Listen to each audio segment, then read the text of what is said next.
Et du coup, je laisse la parole à Jean. J'espère ne pas vous porter le coup de grâce. Mais enfin. Alors, je vais essayer d'aborder 6 points en 28 minutes. Premier point, sur l'influence de la révolution russe. Eh bien, celle qui a été la plus nette, c'est Rosa Luxembourg. Lorsque, dans la brochure qu'elle a écrite quand elle était en prison, elle écrit les lignes suivantes. C'est au printemps 1918. Les bolcheviks ont montré qu'ils peuvent faire tout ce qu'un parti vraiment révolutionnaire peut faire dans les limites des possibilités historiques. Alors que nous sommes à la veille des luttes décisives dans le monde entier, le problème le plus important du socialisme est la capacité d'action du prolétariat, la combativité des masses, la volonté de réaliser le socialisme. Sous ce rapport, Lénine et Trotsky sont jusqu'ici encore les seuls qui puissent s'écrier, avec Hutten, c'est le héros d'une pièce de Schiller, « J'ai osé ».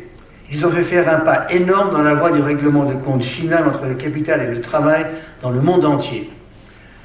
C'est-à-dire qu'effectivement, en prenant le pouvoir au nom du deuxième congrès des soviets, ce que la presse bourgeoise et les historiens du genre Courtois, Sumpf et autres effacent, au nom du congrès des soviets, les bolcheviks sont passés d'un univers du mouvement ouvrier officiel où on parle de la révolution le dimanche, éventuellement le samedi soir, mais où le reste du temps, on se consacre à la gestion des affaires courantes de la société bourgeoise.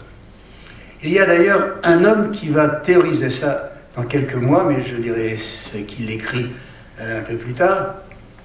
Et là, ils ont décidé, eux, en s'appuyant sur le prolétariat russe, et surtout celui de Petrograd, qui était, disons, qui était dans une dynamique révolutionnaire tout à fait incontestable, de passer des mots aux actes. Ce faisant, ils sont évidemment entrés dans un combat brutal et frontal contre tout ce qui représente le capital. En particulier, à partir du moment où ils ont pris un certain nombre de mesures. Je ne vais pas les énumérer, je vais simplement citer 2 types de mesures. La première mesure, c'est ce gouvernement, qui comporte pour la première fois une femme dans ses rangs, Alexandra Kollontai, prend un certain nombre de décrets visant à l'émancipation des femmes. Ça va de la proclamation du droit au divorce, du mariage civil, de l'attribution d'un congé de maternité d'1 mois avant l'accouchement, d'1 mois après, alors que jusqu'alors, dans la Russie tsariste, les ouvrières doivent travailler jusqu'aux premières douleurs de l'accouchement et reprendre le travail au lendemain de l'accouchement sous peine d'être virées sans indemnité. Et l'interdiction du travail de nuit des femmes et des jeunes de moins de 16 ans dans l'industrie. Je vous rappelle, si vous comparez cette conquête avec ce qui s'est passé en France, que la France ayant décrété cette interdiction en 1954, en validant ainsi une recommandation de l'OIT de 1948, ce travail de nuit des femmes dans l'industrie a été rétabli en 2001 par le gouvernement Jospin, qui comptait dans ses ministres un certain Jean-Luc Mélenchon, qui d'ailleurs porte toujours ce même nom, mais qui n'a jamais passe de la soumission à l'insoumission sans changer de contenu. Bien, c'est une chose qui arrive. Deuxièmement, la décision prise pour la première fois, et à ce jour la dernière fois par un gouvernement dans le monde, d'annuler la dette. Cette décision est sans exemple dans l'histoire, c'est la première. Cette dette, déjà, le Soviet de Petrograd avait, le 2 décembre 1905, annoncé que quand la classe ouvrière russe arriverait au pouvoir, elle ne paierait pas la dette. L'avertissement avait d'ailleurs provoqué quasiment immédiatement l'arrestation du Soviet. Enfin, il y avait 2 raisons. Il y avait ça, et puis le fait qu'ils avaient décidé de convoquer un congrès de tous les soviets existants en Russie alors, il y en avait 58, donc se poser comme pouvoir ouvrier face au pouvoir du tsar. Ça, c'était évidemment totalement inacceptable. J'ai vu qu'on a réédité les souvenirs de l'ambassadeur de France à Moscou à l'époque, Joseph Noulins. Si vous l'achetez, enfin je ne vous recommande pas de l'acheter, je préfère que vous achetiez mes livres si vous avez de l'argent à dépenser. Noulins raconte la réunion de tous les ambassadeurs à Vologda, où ils adoptent tous, ensemble, là ils sont tous d'accord, pour dénoncer l'annulation de la dette. Et il commente en disant « Nous avons fait appel au sens moral des bolcheviks, mais manifestement c'était absolument inutile. » Il faut se rappeler quand même qu'au lendemain de la révolution de 1905, ou plus exactement du Dimanche Rouge, où le tsar Nicolas II a fait massacrer 1250 femmes, hommes et enfants, ce qui lui a valu d'être canonisé par l'Église orthodoxe en l'an 2000, c'est rien, le sang du peuple, ça ne coûte rien. Jaurès avait annoncé, c'est la fin du tsarisme. Et cette fin du tsarisme annoncée avait tellement provoqué de panique chez les investisseurs français que le régime tsariste avait chargé un dénommé Rafalovitch de distribuer des sommes très importantes à toute la presse française, laquelle a ouvert les bras, en tête Le Figaro de Dormesson, qui n'était pas encore à l'époque le directeur du Figaro, ne lui prêtons pas des mérites arriérés. Le matin, le seul journal qui a refusé, c'est l'Humanité de Jean Jaurès. Enfin, je ne parle pas des petits journaux de province, ils ne pouvaient pas arroser tout le monde. Et ça, c'est une rupture brutale avec le système capitaliste. Rosa Luxembourg ajoute, après les lignes que je viens de lire, en Russie, le problème ne pouvait être que posé. C'est-à-dire qu'en même temps, elle définit l'importance de cette révolution, la prise du pouvoir réel, et deuxièmement, elle affirme que ça ne peut pas aller jusqu'au bout. Il y a à ça deux raisons. D'abord, la première, c'est que beaucoup de bolcheviks pensaient qu'ils se resteraient au pouvoir pendant quelques jours, puis qu'ils seraient pendus. Kollontai, rencontrant Jacques Sadoul, qui fait d'elle une description en amoureux, il l'a profondément impressionné, dit, bon, je prends des décrets, on laissera une trace dans l'histoire. Le commissaire du peuple à l'instruction publique, Lunacharsky, dit, dans 15 jours, on sera pendu aux fenêtres de nos bureaux. Les bolcheviks se heurtent en effet à un sabotage généralisé, organisé par la bourgeoisie. Une guerre civile, d'abord sans armes, enfin si, il y a bien quelques armes, il y a bien l'insurrection des élèves officiers, puis la tentative du général Krasnov d'aider Kerensky à reprendre le pouvoir. Krasnov, d'ailleurs, qui, dans la Deuxième Guerre mondiale, organisera une division SS de Cosaques qui se livrera à des massacres effroyables. Il sera pendu le 17 janvier 1947 à Moscou. Voilà au moins sous Staline un acte positif. Il n'y en a pas tellement, mais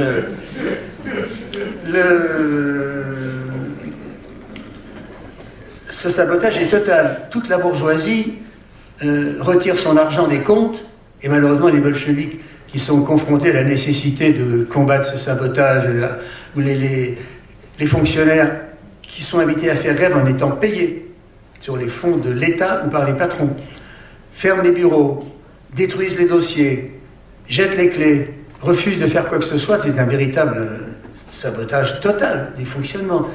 Les bolcheviks n'ont pas le temps de réagir immédiatement, et lorsqu'ils nationalisent les banques, c'est trop tard. Les fonds sont partis. N'est pas en Suisse, à Stockholm. Pour quelle raison Stockholm? Je ne sais pas trop, peut-être parce que c'était le plus pratique. Mais cette révolution, malgré les difficultés effroyables auxquelles elle est confrontée dès les premiers jours, rendez-vous compte qu'en janvier, la ration de pain, parce qu'il faut introduire les tickets de ravitaillement, est d'abord d'une demi-livre de pain fabriqué avec entre autres de la paille, ce qui n'est pas très, très digeste. Enfin, un peu de blé, pas mal de pain. Puis, un quart de livre, alors que sous Staline, la ration du cachot, donc où on envoyait ceux qui étaient punis, était de 300 grammes de pain quand même. Donc la famine règne. Même il y a un document de membres de la Tchéka, c'est-à-dire la commission de lutte contre le sabotage et la prévarication, la spéculation sur les aliments, disant à Dzerzhinsky, on crève de faim, on n'a rien à manger. Donc dans cette situation-là, malgré cela, la révolution a un effet immédiat sur les pays voisins. J'en prendrai deux exemples. Le premier, c'est la révolution qui se déclenche en Finlande. Dès la mi-janvier 1918, la Finlande est devenue, qui d'abord été une région autonome de l'Empire tsariste, où le Parti social-démocrate, enfin, qui était le plus à gauche, a en 1906 arraché le vote des femmes dont les féministes ne parlent jamais, parce que ce n'est pas des féministes qui l'ont arraché, ce sont les sociodémocrates, avec des femmes, une ligue des femmes travailleuses d'ailleurs, oui, premier pays, oui, absolument, et où le tsar finalement a capitulé, parce qu'après tout la Finlande c'était à moitié autonome, bon, il accordait le vote des femmes. Et ensuite, il sera obtenu en juin 1917 en Russie. Donc, une révolution éclate en Finlande, devenue indépendante officiellement le 18 décembre 1917. Le texte comporte au bas de la déclaration 3 signatures qui ne sont pas toujours ensemble, Lénine, Trotsky, Staline. La révolution commence, c'est une révolution déclenchée par des sociodémocrates de gauche qui sont très timides devant l'idée de s'attaquer au capital. Leur idée, c'est d'instaurer une espèce de démocratie à la Suisse, vous savez, avec une autonomie cantonale, etc. L'autonomie qui à l'époque était une idée plutôt anarchiste. Et ça suscite une réaction extrêmement violente de la bourgeoisie finlandaise, qui confie son sort au général tsariste Karl Mannerheim, qui s'était déjà distingué en 1902 en étant envoyé en Chine pour participer à la répression de la révolte des Boxers, et qui organise, avec le soutien de l'Allemagne, d'abord financier, puis avec l'envoi d'une division de 12 000 hommes, dirigée par von der Goltz, l'écrasement de cette révolution. L'écrasement de la révolution est extrêmement brutal, extrêmement violent. C'est l'ouverture des premiers camps de concentration dans le domaine de la révolution russe, où sont internés 80 000 hommes, femmes et même enfants. La Finlande est un petit pays. En général, vous verrez partout que les premiers camps de concentration étaient ouverts par Lénine et Trotsky, alors les dates changent, etc. Mais non, c'est en Finlande, comme réponse à la guerre civile. Deuxièmement, un nombre de massacres très important et l'instauration d'un pouvoir bourgeois par la brutalité la plus grande.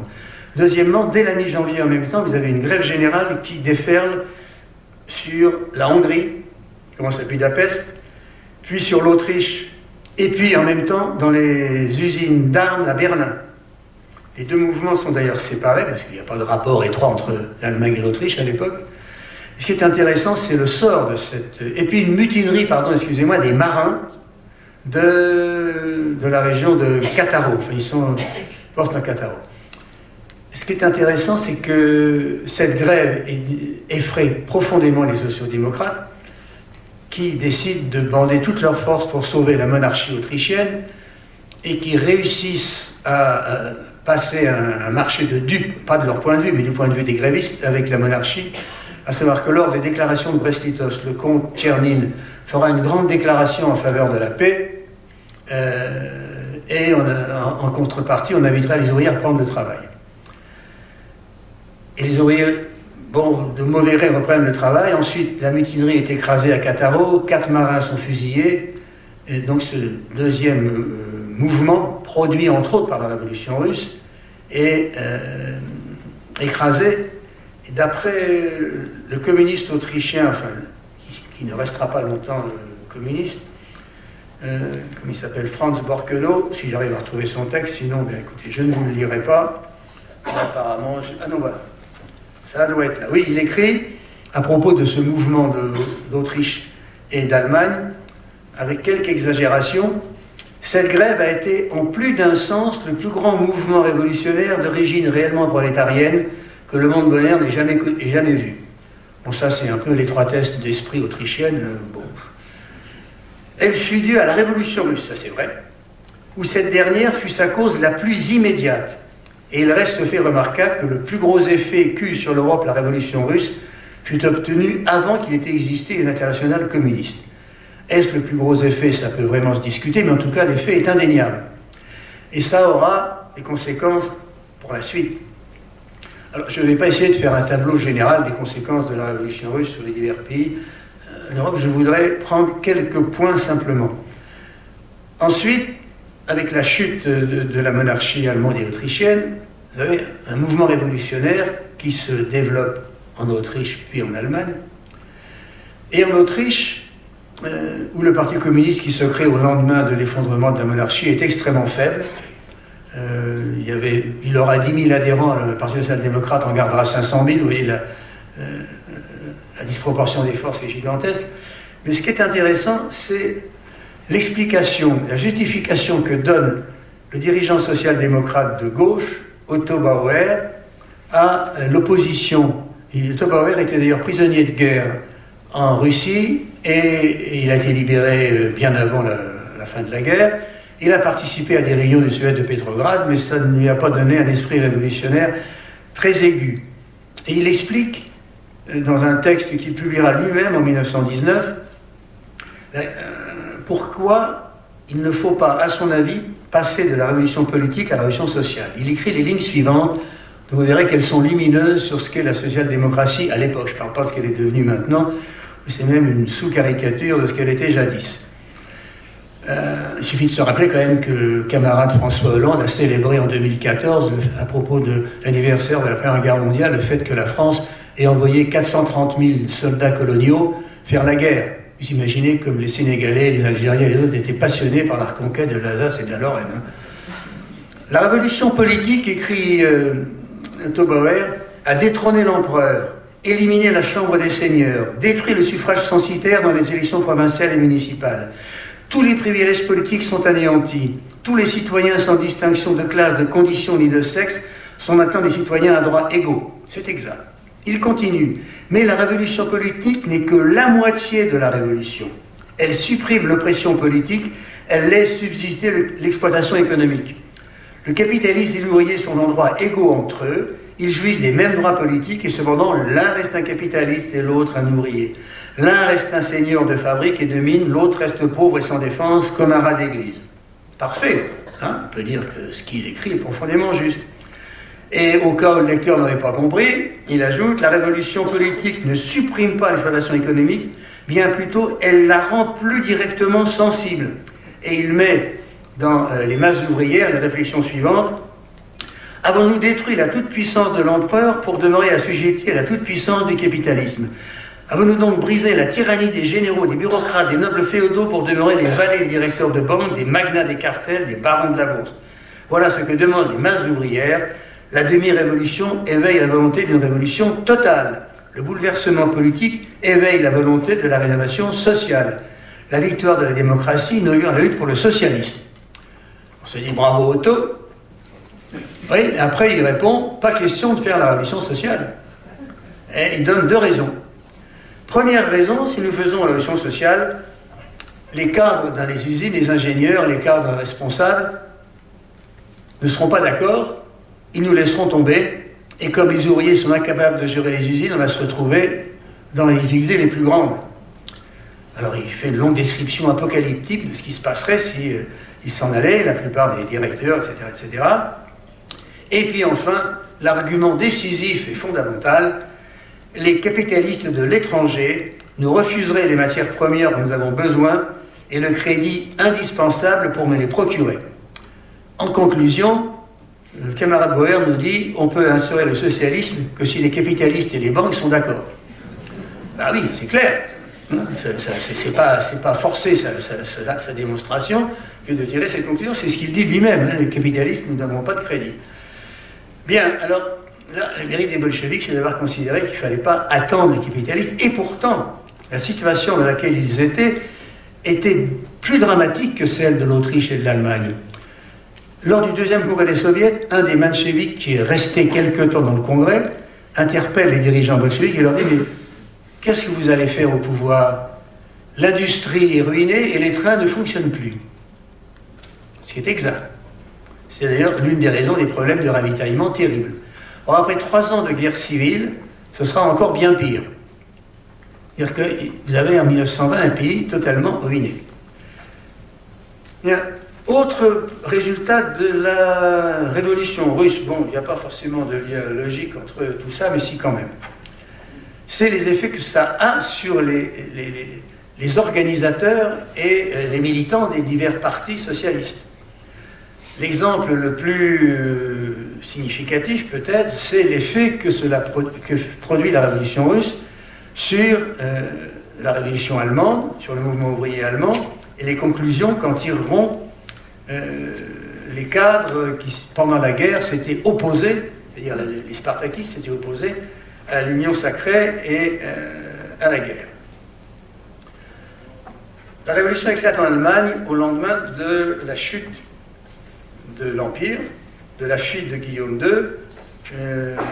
La bourgeoisie décide, enfin la bourgeoisie et l'aristocratie décident qu'il faut assurer une perpétuation du pouvoir.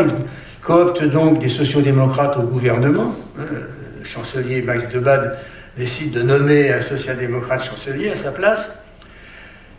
Et les conseils ouvriers se forment, les conseils de soldats, et qui rassemblent, qui n'ont pas encore la puissance qu'avaient les soviets d'ouvriers, de soldats et de paysans en Russie, mais qui rassemblent déjà des élus, des délégués qui représentent des dizaines, voire des centaines de milliers d'ouvriers et de soldats. Pas de paysans, il n'y a pas de soviets de paysans.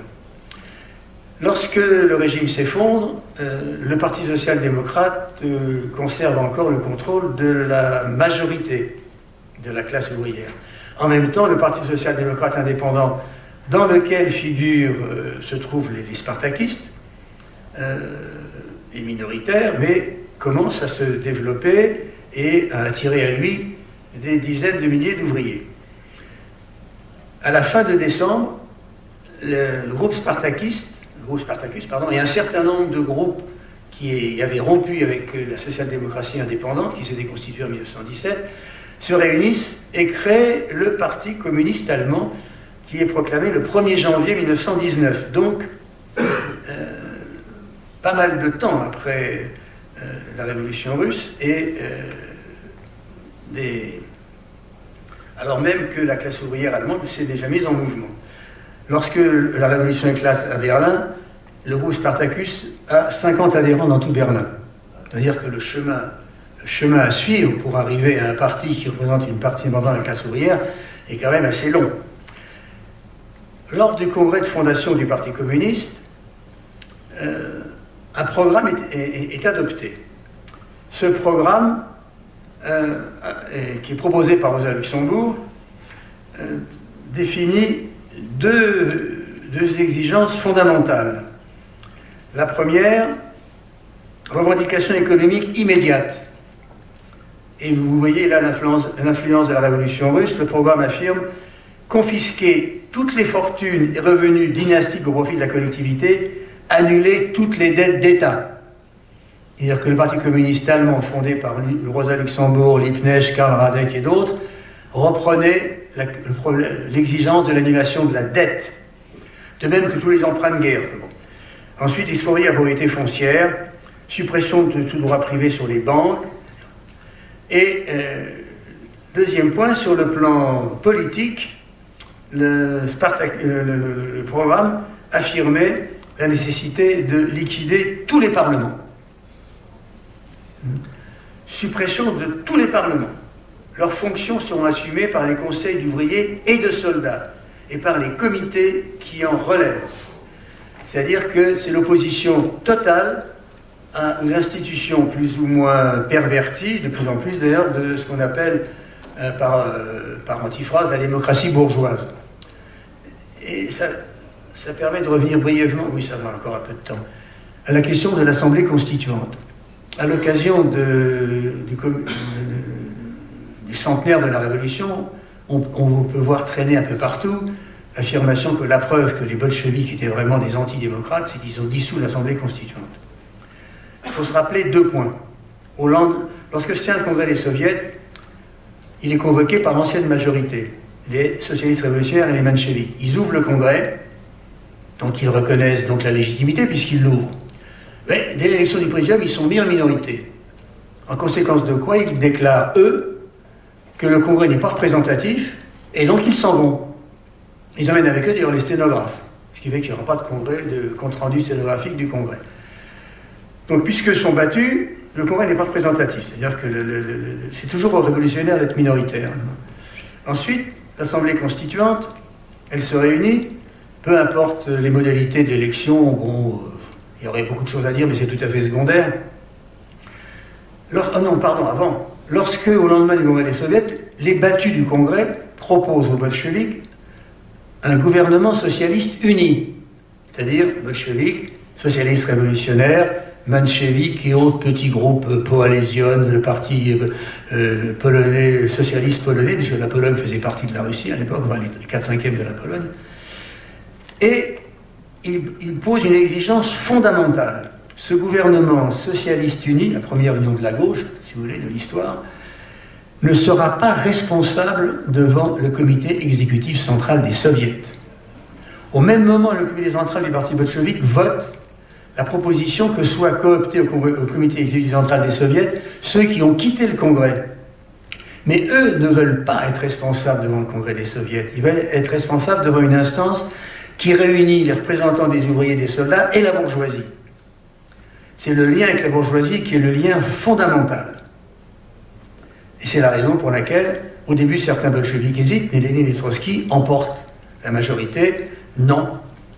La représentation, c'est celle des soviets, c'est-à-dire ceux qui représentent 90% de la population, les paysans, les ouvriers et les soldats.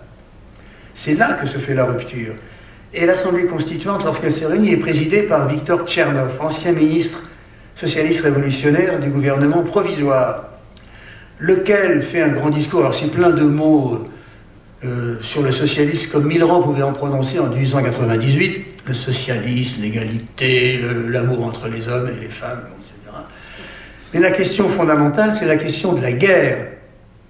Parce que si les bolcheviks ont pu accéder au pouvoir, c'est parce qu'ils ont été portés par une vague populaire profonde, exprimant deux choses. La haine viscérale du prolétariat pour le patronat, qui en Russie est l'une des plus profondes que le monde ait jamais connues, pour un certain nombre de raisons.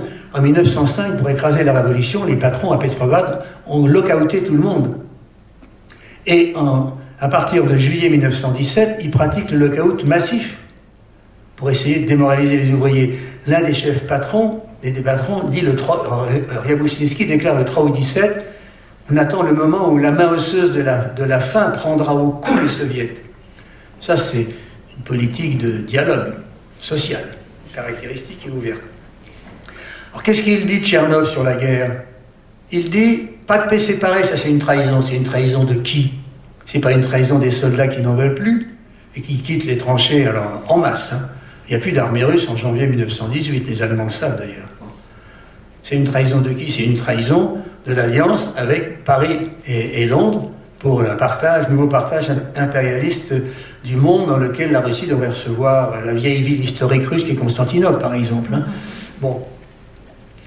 Et il dit donc, pas de paix séparée, et puis on va faire une conférence des socialistes de tous les pays en guerre, et des neutres. Voilà, pour faire la paix, vous réunissez des gens qui soutiennent leur gouvernement des deux blocs en guerre, vous constatez qu'il n'y a rien à faire, donc il faut continuer la guerre. Et même l'historien américain très anticommuniste, mais qui quand même connaît un peu les choses, Martin Malia, écrit dans son bouquin, la constituante était condamnée, elle n'avait à proposer que la poursuite du gouvernement provisoire qui avait été renversé. Bien, autre effet de la révolution russe, c'est le problème de la création de partis communistes. Dès qu'il est arrivé en avril 17 à Petrograd, Lénine a posé plusieurs revendications, plusieurs demandes. À la conférence d'avril 17 du Parti social-démocrate de Russie, fraction bolchevique. Parce qu'il n'existe pas encore de parti bolchevique vraiment distinct. Il dit qu'il faut changer le nom du parti. On n'est plus des sociaux-démocrates, malgré le nom du parti, qui s'appelle POSDR. B, pas toujours B, d'ailleurs, je l'oublie souvent. Et deuxièmement, il faut constituer une internationale révolutionnaire. Sur le changement du nom du parti en parti communiste, il a une voix, la sienne. C'est difficile d'être plus minoritaire. Hein. Quant à l'international, maintenant, ils veulent quasiment tous rester dans l'international socialiste. D'ailleurs, il s'appelle toujours Parti ouvrier social-démocrate de Russie. Un historien russe, en 1927, avait fait un calcul. Il avait recensé 88 comités du POSDR en Russie en avril. Il est arrivé à la conclusion suivante. Il y avait 23 comités proprement bolcheviques et 65 comités mélangés, bolcheviques et mencheviques réunis. Donc voilà un parti dont un tiers seulement de ses membres étaient organisés dans des organismes particuliers de ce propre parti. En fait, ils se sentaient tous, enfin pas tous, mais beaucoup. Les prolétaires de Petrograd, eux, se sentaient pas du tout des sociaux-démocrates. Deuxièmement, l'international, eh bien, il a fallu longtemps pour imposer cette idée. Ça a été difficile, elle a été constituée qu'en mars 1919. Quant à la création de partis distincts, bon, elle a commencé tard. Elle a commencé essentiellement à partir de novembre-décembre 1918, et certains partis, ça attendra plus de 3 ans pour que ça constitue. Bon, vous avez le Parti français, l'hiver 1920, le Parti communiste italien ne sera créé qu'en janvier 1921, alors que la vague de la révolution italienne, qui a commencé en août 1917, pas seulement comme effet direct de la révolution russe, mais entre autres comme effet de la révolution russe, et puis comme effet de la haine de la guerre. Les Italiens n'aiment pas beaucoup la guerre en général, alors là encore moins celle-là. Il suffit de lire Les Hommes comptent, un roman absolument superbe.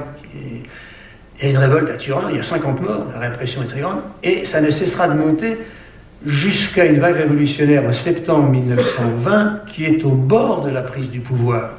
Mais il n'y a pas encore de parti communiste italien à ce moment-là. Il n'y a qu'un parti socialiste avec des dirigeants gauche qui, alors, imbattables dans le maximalisme verbal. Vous pouvez toujours piquer Mélenchon aux fesses, il n'y arrivera pas à 10% de ce que ces gens-là sont capables de dire. Mais dans les verbes, ils sont absolument inarrêtables, mais alors dans les actes, rien. Donc alors que vous avez le prolétariat du nord de l'Italie contrôle la moitié du nord, avec des comités de grève et des comités insurrectionnels dans les usines, avec des nids de mitrailleuses sur les usines, vous avez un syndicat unique, CGT, dirigé par un dénommé d'Aragona, qui lui est attaché au maintien de l'ordre bourgeois, et comme Léon Jouot, bien sûr, c'est l'explication fondamentale, la direction négocie dans le dos des métallos une augmentation de salaire mirifique, c'est de l'ordre de 30%, pour essayer de désarmer le mouvement. Le patronat est prêt à lâcher tout pourcentage d'augmentation qu'il veut, parce qu'il veut, c'est pas être exproprié. Et d'Aragona, d'ailleurs, se félicitera, une fois Mussolini arrivé au pouvoir 2 ans après, d'être le principal architecte du retour de la paix civile en Italie. Et là, vous avez l'un des problèmes les plus importants, c'est-à-dire que le retard du prolétariat européen sur le terrain de l'organisation par rapport au prolétariat russe, qui lui avait un parti, alors que les autres n'en avaient pas. Vous voyez, si vous prenez par exemple la puissance de la classe ouvrière allemande et le fait que son parti a été créé en fait le 1er janvier, et qu'en plus il a une direction, dans le moins qu'on puisse dire, c'est qu'elle est très hétérogène, parce que le camarade Karl Liebknecht, c'est un héros, ça c'est sûr, le gars qui distribue le 1er 1916 des tracts contre la guerre en uniforme d'officier d'artilleur, évidemment, c'est pas vraiment à la portée de tout le monde, il faut reconnaître. Sauf qu'il a un aspect gauchiste et qu'il organise une grande manifestation, je ne sais plus si c'est le 11 ou le 12 janvier, qui aboutit quasiment à une tentative de prise du pouvoir, bien que Radek, qui est présent là, essaie de lui rappeler aux autres qu'en juillet 17, les bolcheviks auraient pu prendre le pouvoir à Petrograd, porté par les manifestations du régiment de mitrailleurs et les manifestations des marins de Kronstadt, armés jusqu'aux dents. Mais on a considéré que si on prenait le pouvoir à Petrograd, nous serions isolés du reste du pays et qu'on aurait été écrasés. Il essaie, mais ses conseils ne servent à rien. Et non seulement le mouvement est écrasé, mais Liebknecht et Rosa Luxembourg, qui sont ses 2 principaux leaders, sont assassinés sous la direction du gouvernement social-démocrate. Enfin, j'aurais bientôt terminé, d'autres mouvements révolutionnaires naissent comme produit de la révolution russe. L'un des plus nets, c'est celui qui soulève la Hongrie. La grève générale a donc commencé en Hongrie en janvier 18. Elle est battue grâce à la social-démocratie autrichienne, puisqu'à l'époque c'est l'Autriche-Hongrie. Et puis l'Empire autrichien se disloque. La Hongrie devient théoriquement indépendante, enfin elle devient indépendante théoriquement, oui. Et c'est une monarchie. Vous avez un mouvement qui se déclenche au printemps 1919. La monarchie s'effondre et s'instaure un gouvernement qui comporte 17 ministres sociodémocrates et 12 ministres communistes. Ça n'est pas un gouvernement des soviets, comme en Russie.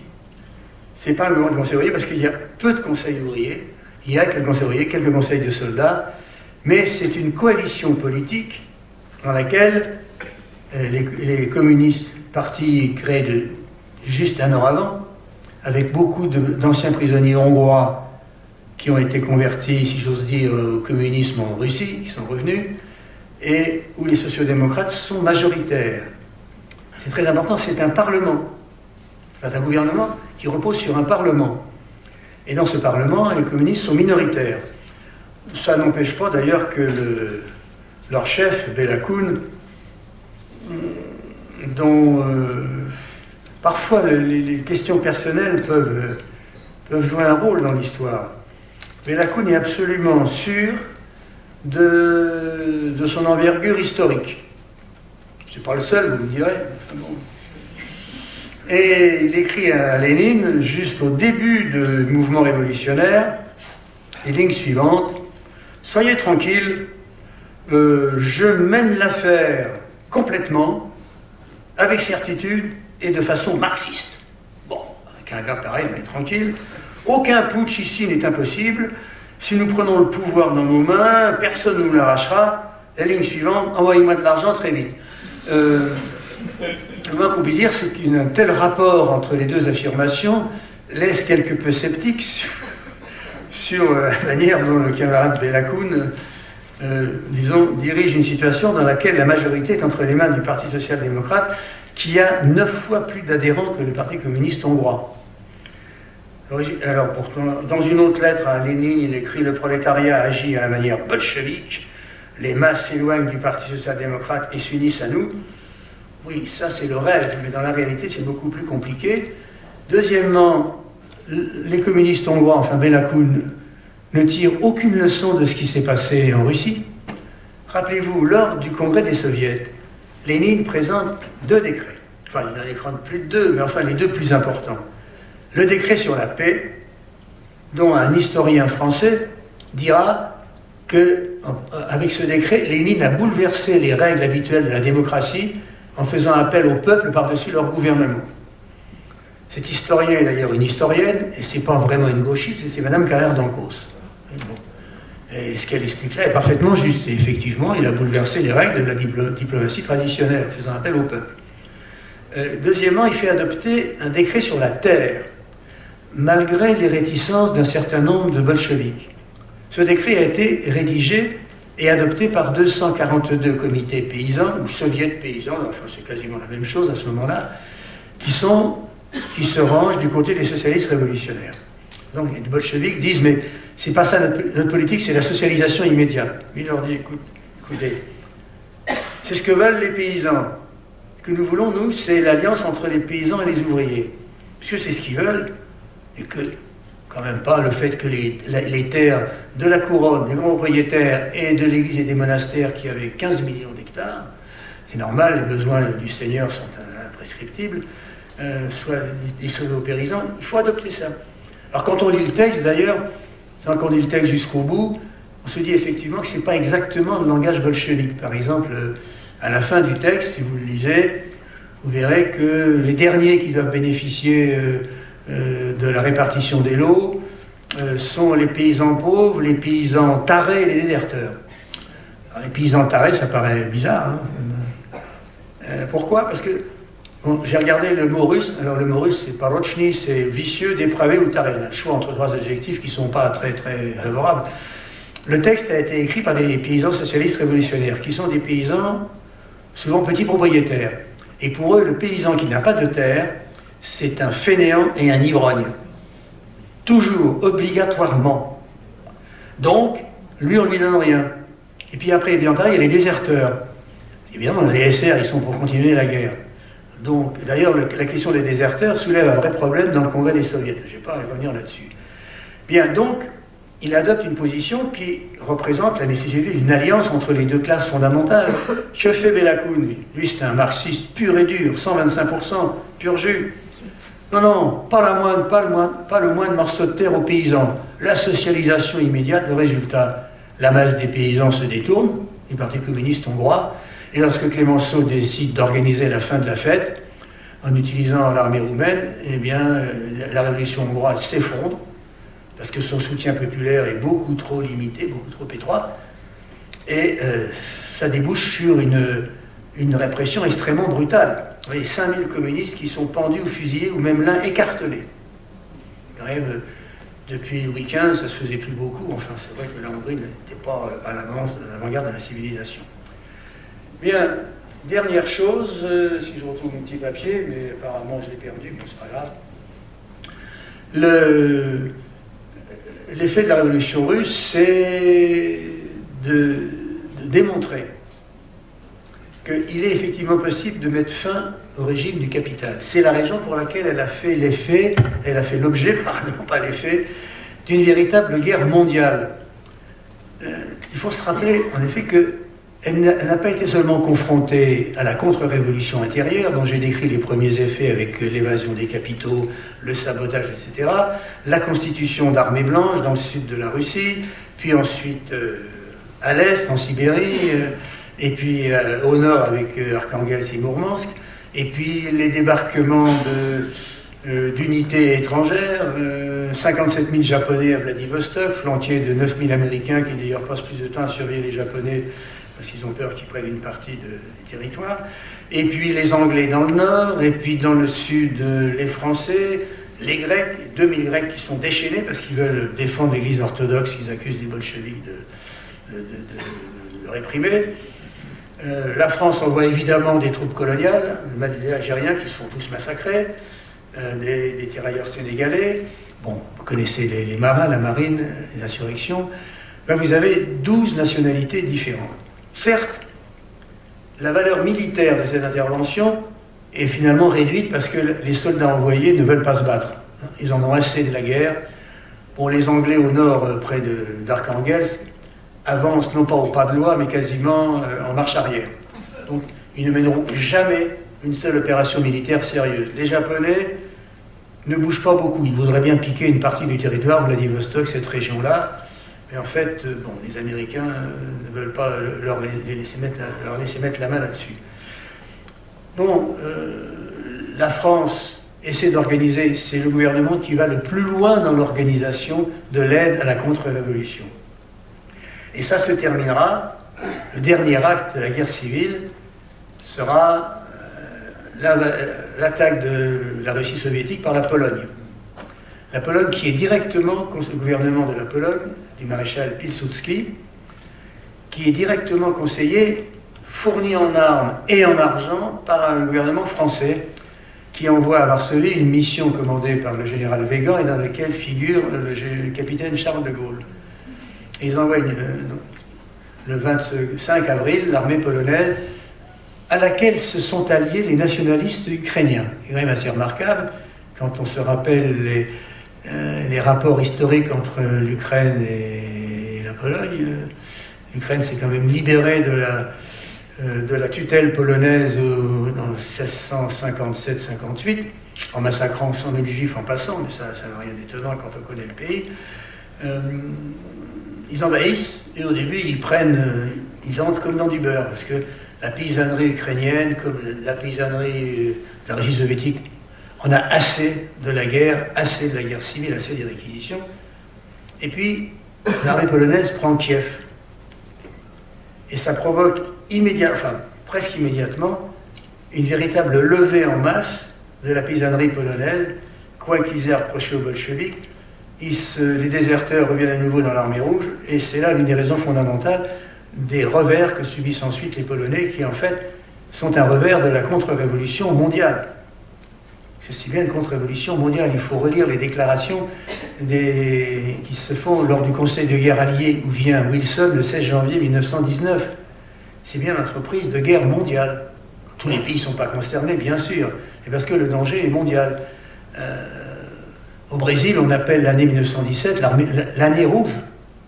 Hein? Vermelho, vermeil. Bon. Et pourtant, c'est assez loin, apparemment, de ce qui se passe en Russie. Et cet échec de l'invasion de la Pologne va d'ailleurs pousser, de l'invasion de l'Ukraine, pardon, par l'armée polonaise, va pousser Lénine à commettre sans doute l'une des plus grandes erreurs, il n'en a pas fait beaucoup à mon avis, mais enfin c'est mon point de vue, à savoir qu'arrivé à la frontière polonaise, il a l'idée de convaincre l'armée rouge de continuer. Alors l'idée est assez étrange parce que ça ne ressemble pas tellement à ce que fait Lénine en général. Il dit voilà, il faut qu'on va conquérir la Pologne en renversant, enfin il ne dit pas conquérir bien sûr, en renversant le pouvoir de la bourgeoisie en Pologne, le pouvoir des seigneurs, on va pouvoir tâter le prolétariat allemand, voir s'il est prêt à faire la révolution, si la révolution gagne en Pologne. Alors, et puis le prolétariat anglais. Alors, lors d'une conférence du parti bolchevique, Radek se paiera la tête de Lénine, alors dans les grandes largeurs, sans que Lénine réagisse vigoureusement d'ailleurs, en disant moi j'aurais conseillé au camarade Lénine, plutôt pour tâter l'humeur du prolétariat allemand ou anglais, plutôt de lire la presse anglaise et allemande, ça leur aurait évité une entreprise militaire qui était destinée à la catastrophe. Effectivement, c'est la catastrophe, et c'est à la fois l'échec d'une tentative désespérée de sauver une révolution mondiale qui, disons, s'atténuait et se décantait et se finissait à cause des échecs répétés en Allemagne et en Italie. Et en même temps, deuxièmement, ça a sauvé la révolution russe qui est sortie de l'épreuve absolument à genoux, épuisée, ce qui aboutira à des insurrections paysannes, dont la forme la plus élevée est l'insurrection des marins de Kronstadt, qui en fait est une insurrection paysanne. Il y avait des insurrections paysannes à l'époque à Tambov, à Ichim, à Tjumen, et la plupart des marins de Kronstadt à l'époque sont des paysans qui ont été recrutés soit dans les armées de Makhno, quand on les fait prisonniers, on les envoie à Kronstadt parce qu'il ne se passe rien là-bas, soit même des soldats des armées blanches qui ont été recrutés comme ça, par la force ou même sans trop de force. S'ils sont soldats dans l'armée blanche ou dans l'armée rouge d'ailleurs, ils auront de quoi manger, alors pourquoi pas s'engager, bon. Donc, mais ils désertent très facilement d'ailleurs, donc on les envoie là-bas, et vous avez là, la Russie soviétique est au bord de l'effondrement à ce moment-là. On peut dire que ce qui l'a sauvé, c'est, même si ça a échoué, si la révolution européenne a échoué, c'est la mobilisation du prolétariat européen pour tenter de prendre le pouvoir là où la perspective lui paraissait ouverte. Et même si ça a échoué, en fait, ça a paralysé en grande partie les efforts de la bourgeoisie mondiale. C'est-à-dire, ce n'est pas une question militaire. Le train de Trotsky, c'est bien. Je trouve que Trotsky a raison de faire ce train, d'ailleurs, qui permet de coordonner les efforts de l'armée rouge. Mais la victoire est d'abord politique. C'est-à-dire, c'est une victoire du contenu de la révolution pour les masses russes, et politique ensuite pour ce que ça représentait pour les masses des pays européens, et même pas seulement européens. Pensez qu'il s'est créé 2 partis communistes aux États-Unis en 1919, en septembre. Il s'en est constitué un, il a scissionné tout de suite, mais bien que chaque scission, comme l'a dit Roland Michel, provoque en général un départ d'un côté, un départ de l'autre et un départ au milieu, pas seulement dans les syndicats, dans les partis aussi. AED faisait quand même 40 000 adhérents aux États-Unis, ce qui n'est pas si mal. Bon, c'est encore loin de la révolution, mais quand même c'est un effet immédiat de la révolution russe. Donc c'est c'est l'une de ses marques historiques, et peut-être que son principal héritage, enfin l'un de ses principaux héritages, c'est l'exemple qu'elle nous donne sur la dette si demain nous accédons au pouvoir. Mais il faut être optimiste, camarade. Sinon alors...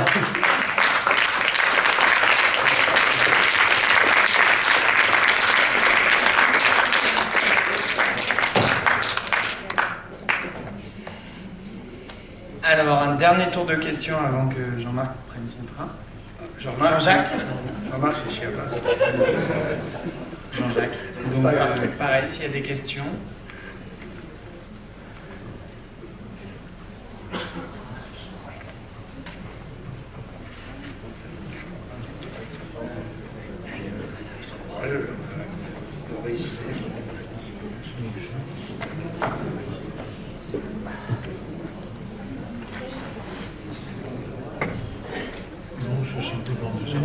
Oui, bonsoir Monsieur Marie. Je vais vous poser une question qui va vous paraître d'une grande naïveté.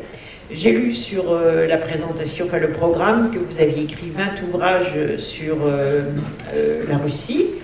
Et on sent dans ce que vous dites que vous avez beaucoup de sympathie pour la révolution russe. Ce qui est difficile à expliquer aux profanes ou à nos enfants, par exemple, qui s'en moquent totalement du reste, et qui, de surcroît, ne retiennent de la révolution russe que les abus, les morts, les camps d'extermination qui ont eu lieu par la suite. Est-ce que vous pensez que la révolution, alors donc c'est là que ma question est très naïve, est-ce que la révolution russe aurait pu réussir sans tous ces abus? On va repartir avec 1 heure de conférence. Non. Ah non, moi, parce que je ne veux pas rater mon train. Mais d'abord, vous devez être quand même épuisé avec tout ce que vous avez entendu. Non, la question de fond a été posée par Lénine dans son dernier écrit. Mieux vaut moins, mais mieux. Dernier écrit qui, chose étrange, n'a pas été censuré par Staline, lequel, pour la censure de Lénine, était un chef, puisque sous Staline, les œuvres complètes de Lénine comportaient 35 volumes et sous Khrouchtchev, 55. Vous voyez la part énorme de censure. Or, qu'est-ce qu'il dit dans Mieux vaut moins, mais mieux? Et son dernier écrit, parce qu'après, il a un AVC qui le réduit à un état de légume. Il dit, voilà, la bourgeoisie mondiale n'a pas réussi à nous écraser, mais elle a réussi à nous empêcher de faire aussitôt un pas en avant. Vous voyez, donc le bilan qui tire de la Révolution est modeste. Même les conquêtes pour les femmes, qui ont été souvent annulées par la situation réelle dans laquelle se trouvait ce pays. La dépénalisation de l'avortement et le fait que l'avortement peut se faire, se produire, être effectué en hôpital avec un médecin, c'est une conquête, mais sauf qu'il n'y a pas d'hôpitaux dans les campagnes russes. Donc les femmes se font avorter avec les techniques médiévales traditionnelles, la barre de fer, les drogues, les poisons, bon. Et donc, ils s'interrogent, saurons-nous tenir, c'est comme tenir, vous voyez, qui ne parle pas de conquête grandiose, avec notre petite production paysanne jusqu'au moment où les pays d'Europe auront réalisé le socialisme. Il ne dit même pas où la classe ouvrière aura pris le pouvoir. Donc vous voyez, sa perspective est extrêmement modeste. Deuxièmement, la révolution ne va pas l'emporter, ni en Chine, ni en Espagne en 1936, Donc la Russie soviétique va être réduite à un état d'isolement alors qu'elle est totalement ruinée. En 1845, Marx écrivait en passant comme ça, la révolution ne peut se produire que dans un pays où règne l'abondance, car autrement, dans une situation de pénurie, recommencerait la lutte de chacun contre chacun. En 1920, à un moment, Lénine note dans un écrit, c'est à nous de décider qui va mourir de faim. Ça ne le remplit pas de joie. C'est-à-dire que dans la grande misère effroyable dans laquelle se trouve ce pays, condamné au blocus par la France et l'Angleterre du 1er janvier 19 au 1er janvier 1920, évidemment, va se développer une grande bataille, une fois que tout s'arrête, pour la répartition de la pénurie. Un appareil va se développer très vite. En novembre 1919, l'appareil du secrétaire du comité central comporte 30 personnes. 2 ans plus tard, il en comprend 606. Vous voyez le gonflement de l'appareil en l'espace de 2 ans. Et c'est partout se constituent des commissariats, tout ce que vous voulez, des commissions. Un appareil qui répartit la pénurie évidemment à son profit. Alors, en juillet 1922, Staline fait voter l'attribution à 15 000 cadres du parti d'un petit d'un petit paquet spécial contenant des produits absolument déficitaires. Quand on lit ça aujourd'hui, on se dit que bon, c'est misérable, oui d'accord, mais dans un pays où des gens meurent de faim, la famine de 21, ça fait 5 millions de morts. Le cannibalisme y a réapparu. Ce ne sont pas vraiment des conditions pour édifier le socialisme que programmera Staline 3 ans plus tard. C'est l'isolement, c'est l'écrasement de la révolution européenne qui a réduit la Russie soviétique à cette situation. Or, jamais une société ne peut dépasser le stade des forces productives qu'elle a atteint ou auxquelles elle est réduite. Alors, les forces productives ont été détruites dans la quasi-totalité de la Russie soviétique lorsque la guerre civile s'arrête. C'est pourquoi Lénine a toujours mis son espoir dans le fait que la révolution triomphe d'abord en Allemagne, puisque c'est le grand pays industriel européen, et où en septembre 1920, se tient à Bakou un congrès des peuples d'Orient,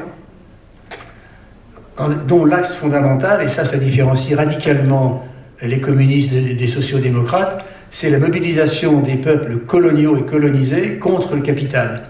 Alors que la social-démocratie européenne sur le plan du colonialisme, a toujours été d'une discrétion tout à fait remarquable.